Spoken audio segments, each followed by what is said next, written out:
We've had several 6-month hiatuses to this series now, but I'm hoping that over the next couple of weeks, we'll finally get a wrap on this series. We'll be able to say the end to Dio's diary.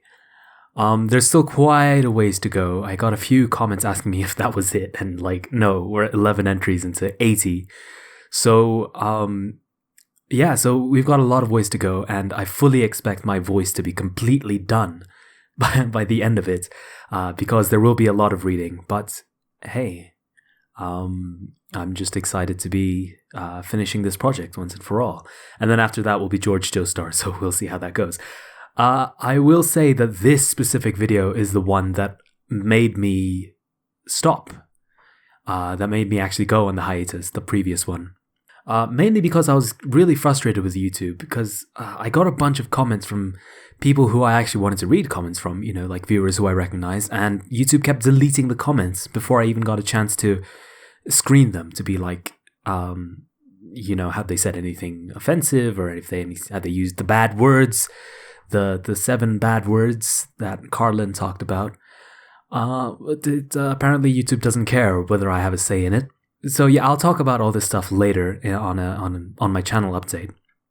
But honestly, this thing that YouTube keeps doing essentially upset me enough that I really got put off making another video. Part of the reason is I was looking forward to reading some of your comments for these episode analyses. And it just felt like there was no reason to in the end. So I got really, really put off by that. And so that has been the primary reason why I took this last hiatus. Yeah, it has afforded me a couple of things. The first one is I've completely forgotten everything about Over Heaven. And so I have had to go back and listen to my own chapters. First of all, props to my past self for actually being a good reader. Having kind of fallen out of practice since then, I will say that I might not be as good of a reader now as I was previously. In fact, like you saw with the mic test and also the Purple Haze feedback bonus chapter, that, I don't know, I feel like my reading's gone kind of downhill. Maybe? I don't know. Secondly, I got the chance to really indulge in the story of Over Heaven and all of this, everything that Dio writes about his past and his present, and of course his future as well, about going to heaven and about his possible death and if it will ever happen, considering that he's a vampire. And especially this analysis video, Analysis B, since it's going to focus on chapters 4, 5, and 6, videos 4, 5, and 6 in the playlist, I've got to say, I completely forgot how much Dio hates his father during those chapters. The whole sequence starts with him essentially calling his father scum and a piece of filth, and even calling him an insect would be too generous and stuff like that. It's like, wow, goodness, Dio, a little bit of chill. You've already killed the man. There's no need to drag his name through the mud after the fact. But, you really get a sensibility of how pervasive Dio's hatred for his father is, that even so long after Dio killed the man, he's still willing to be so aggressive and vile with his name, with his being. You really get a sense that as much as Dio wants to feel like he's gotten past that point, as much as he wants to say that he's exceeded it, that he's gone beyond the state of caring about mortals, he's still very much just that violent boy from those slums, That's the feeling I got anyway.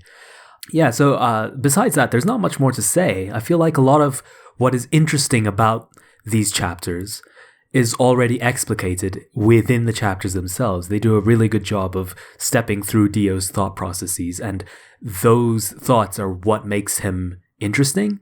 Now, I did get a comment saying that it does feel a bit inconsistent with his characterization in the manga, and I agree. I think what's valuable about Over Heaven is this portrayal of a man who longs to escape the binds of humanity, something like that.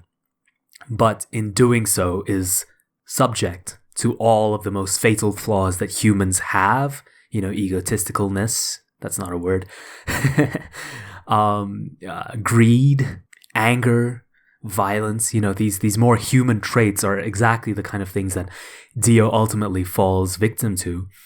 And in the original manga, that isn't given very much weight, but when it's sort of spelled out in very explicit terms, as it is in Over Heaven, you really get a sense of who this person is.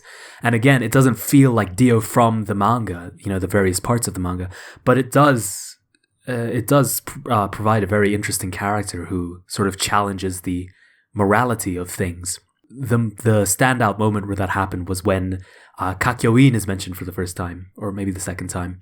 Dio talks about Kakyoin's argument that from the beginning of part 3, that whoever is the winner is the one who's right?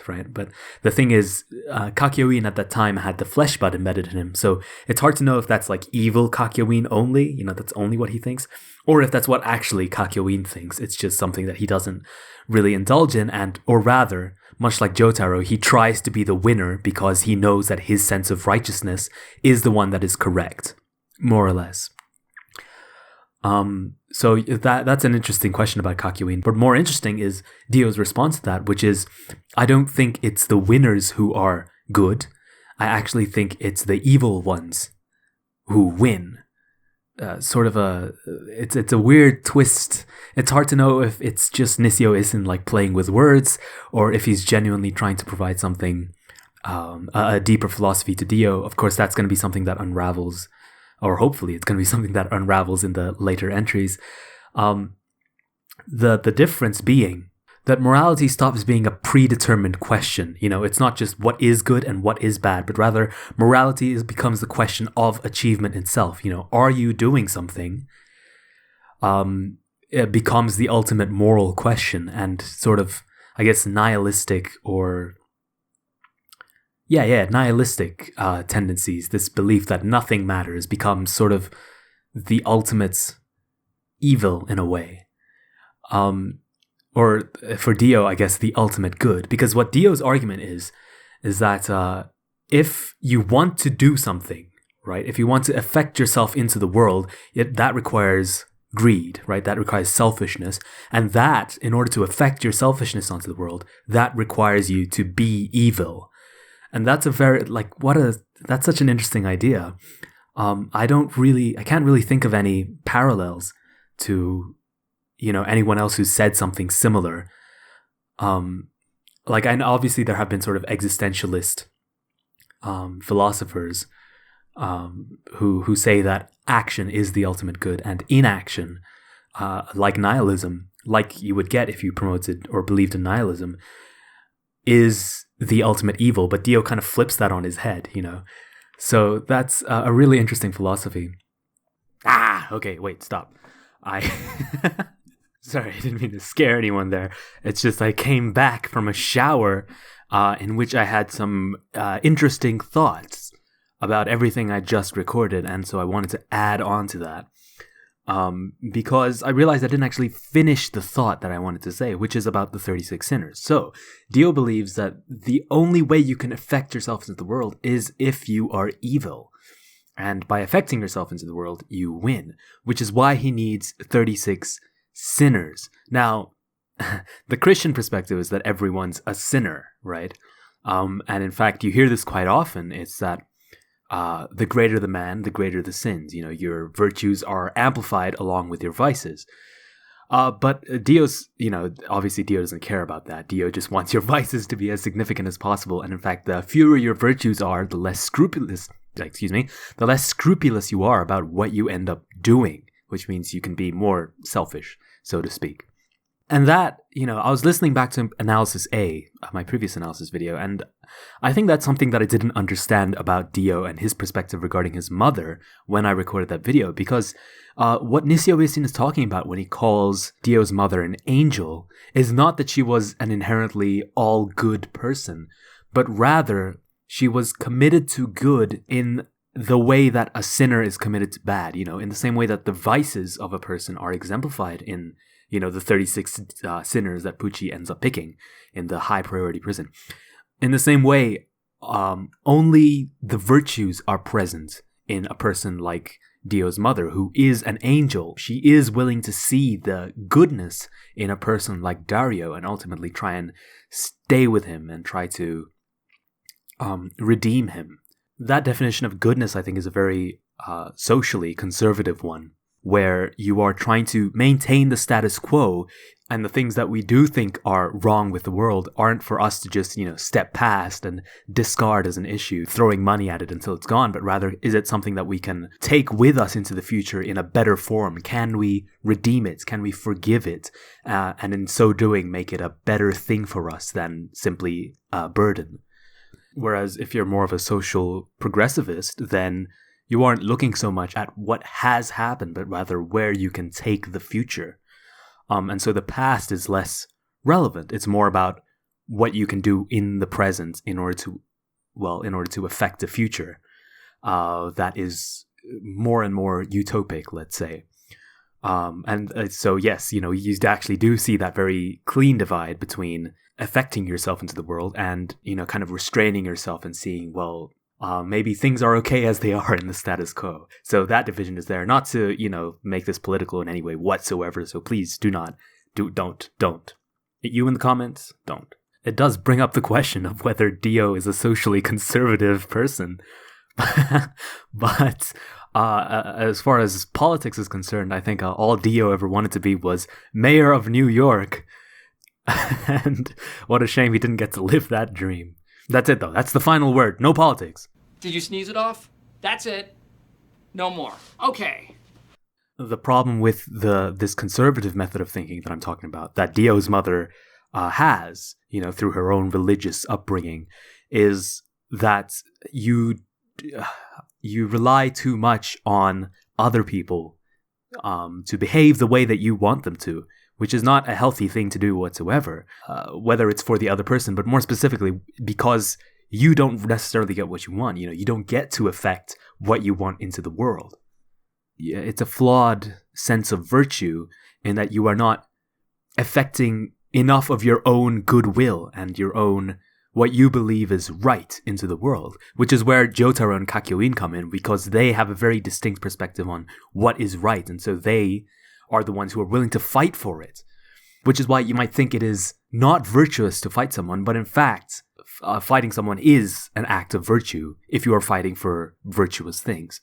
I think chivalry is about that, maybe, but I'm not really comfortable talking about chivalry, but I do know a little bit about the Hindu concept of dharma, where you are trying to bring out the good through good actions, through moral actions. You have a duty to perform those moral actions, even if the result of those actions is, for example, in the Hindu mythological story, the Mahabharata, it's a bunch of cousins killing each other, right? And you might think that's a horrible, horrible thing, but what are they fighting for becomes the most valuable thing. And so that philosophy carries on in Jotaro, and it's directly contrasted with Dio's mother, and what they believe about what it takes to affect yourself into the world. She is an angel. She is not human, right? She doesn't act in a human way. And that ultimately ends up killing her, and is why Dio believes that she probably didn't even go to heaven, because, heaven is a realm for humans. Technically, dead humans. But you see what I'm trying to get at. And so that whole thought process is something that I just thought up in the shower, and I was like, oh, I have to append that to the video. And the really sad thing, something else I thought up, was that the really sad thing is Dio is actually quite right. It's a lot easier to make an impact through evil, and I was talking about this to a friend recently, and the two examples I brought up were 9/11 and the Columbine shootings, the Columbine effect. You can look that up on Wikipedia if you don't know. Goddamn Zoomers. But for the people who do know, I am sorry for bringing up, the two most significant turn of the century American traumas. If you are American, then I do apologize. But essentially what I'm trying to say is it's a lot easier to make your impact upon the world as significant as possible. You can affect yourself as much as possible if you commit to violence and hurting others. Most broadly speaking, if you commit yourself to evil. And Dio recognizes this, but he recognizes it in a dangerous way. Not that he wants to fight against it the way Jotaro does, but he wants to put it to his advantage. He wants to use that selfishness for himself. First of all, as by turning them into zombies. Second, by putting flesh bud into them. Thirdly, as he did with the Darbies, by sort of luring them in, by giving them free reign with the power. And then fourthly, the desire to make something of yourself. He's trying to use that, burn it up as fuel for his own desire to go to heaven, through the 14 words and all that. So I just wanted to put a full stop on all of the rambling that I did in my original stuff, and it turned into less of a full stop and more of an exclamation mark, really. Very intense. But now you see at least why I was so excited when I decided to interrupt my previous musings. Okay, but yeah, so I'm going to go back to the past me, and sorry about the interruption. The last analysis video that I made on Over Heaven, I was reading like Dostoevsky and all that. This time, where it's going to be a bit more, this one's going to be kind of weak in comparison, because, I mean, it's been a while since I finished Dostoevsky to begin with, so I can't really think of any passages off the top of my head where that is applicable. And moreover, as interesting as these ideas are, again, like the book, Over Heaven itself takes its time to sort of peel through all of these different layers of Dio and his argumentation of his beliefs. There's sort of these three different parts of Dio that are being explored in his life. Nissio Isin sort of intermingles really nicely. So part 6, we see the 14 words, which Dio describes as being part of his mother's lullaby, which is really weird. Like, why would a lullaby contain the word rhinoceros beetle in the first place, let alone hydrangea, like all that stuff? I don't know, seems suspect to me. But then, he brings up the 36 souls from part 6 that Pucci ultimately has to acquire from high security prison. And it turns out that Dio was looking to do that with the Darbies, right? Their stands, of course, are to do with collecting souls. And, it turns out Dio obviously was interested in that because he knew about the collecting of the 36 souls. So, those parallels are really, really cool. And Nissio Isin takes a lot of time to sort of step through all of those connections. And so that's what's really interesting. And then finally, with part 1, again, you see the structure where he's constantly flashing back between why he wants to attain heaven and how he wants to attain heaven. And the how is sort of the part 6, part 3 intermingling. And the why is all baked into his backstory, so to speak, from part 1. And so, yeah, that's the final thing that I wanted to talk about, is Dario's murder. In that he has this really tragic element to his backstory where, he feels so undignified just living under a tyrant like his father that he doesn't feel human at all. And so it's very strange. At one point, he even comments that he feels like a slave, which is sort of a devastating thing to hear. Not even like about a son up to the parent, but just like in general, right? Like when you're so powerless and when you've had your dignity taken away from you, what lengths will you go? It turns out Dio is willing to go very, very far, but unfortunately, the things that he does to reclaim his humanity are exactly the things that ultimately destroy it. Not only murder, the murder of his father, but of course, the stone mask. He rejects his humanity. Jojo, that iconic line is ultimate. It kind of paints this whole Over Heaven story that we see, paints that line in a much more tragic light. Someone who's driven to denounce the very thing that you sought so greatly in the first place, like this wonderful irony. Dio, suddenly a very tragic character. Okay, I did say I didn't have any Dostoevsky to read, but I did just this morning read a chapter of Haruki Murakami, Kafka on the Shore. So I'm going to read that instead, because it just popped into my head, and it's one of my favorite characters. In fact, so far, my favorite character. He's described as erudite by one of the really most annoying characters so far in the book. And so that just makes me like him even more. This character, Oshima, is talking about tragedy in the classic plays, the classic Greek tragic plays, and the value of learning from irony, So yeah, I'm just going to read that. This analysis video has been kind of all over the place. I hope you guys have been entertained, but if not, hopefully this reading will do the job. But that's it from me. I'm just going to leave you with this reading. I'll see you on the next Over Heaven video, and of course there'll be a channel update between. So yeah, hope you guys stay around for that. Give me your thoughts on the previous 3 chapters as well. and I'll see you around. All kinds of things are happening to me, I begin. Some I chose, some I didn't. I don't know how to tell one from the other anymore. What I mean is, it feels like everything's been decided in advance, that I'm following a path somebody else has already mapped out for me. It doesn't matter how much I think things over, how much effort I put into it. In fact, the harder I try, the more I lose my sense of who I am. It's like my identity's an orbit that I've strayed far away from, and that really hurts. But more than that, it scares me. Just thinking about it makes me flinch. Oshima reaches out to touch my shoulder. I can feel the warmth of his hand. For the sake of argument, let's say all your choices and all your effort are destined to be a waste. You're still very much yourself and nobody else, and you're forging ahead as yourself. So, relax. I raise my hand and look at him. He sounds so convincing. Why do you think that? Because there's irony involved. Irony? Oshima gazes deep into my eyes. Listen, Kafka. What you're experiencing now is the motif of many Greek tragedies. Man doesn't choose fate. Fate chooses man. That's the basic worldview of Greek drama. And the sense of tragedy, according to Aristotle, comes, ironically enough, not from the protagonist's weak points, but from his good qualities. Do you know what I'm getting at? People are drawn deeper into tragedy not by their defects, but by their virtues. Sophocles' Oedipus Rex being a great example. Oedipus is drawn into tragedy not because of laziness or stupidity, but because of his courage and honesty. So, an inevitable irony results. But it's a hopeless situation. Well, that depends, Oshima says. Sometimes it is, but irony deepens a person, helps them mature. It's the entrance to salvation on a higher plane, to a place where you can find a more universal kind of hope.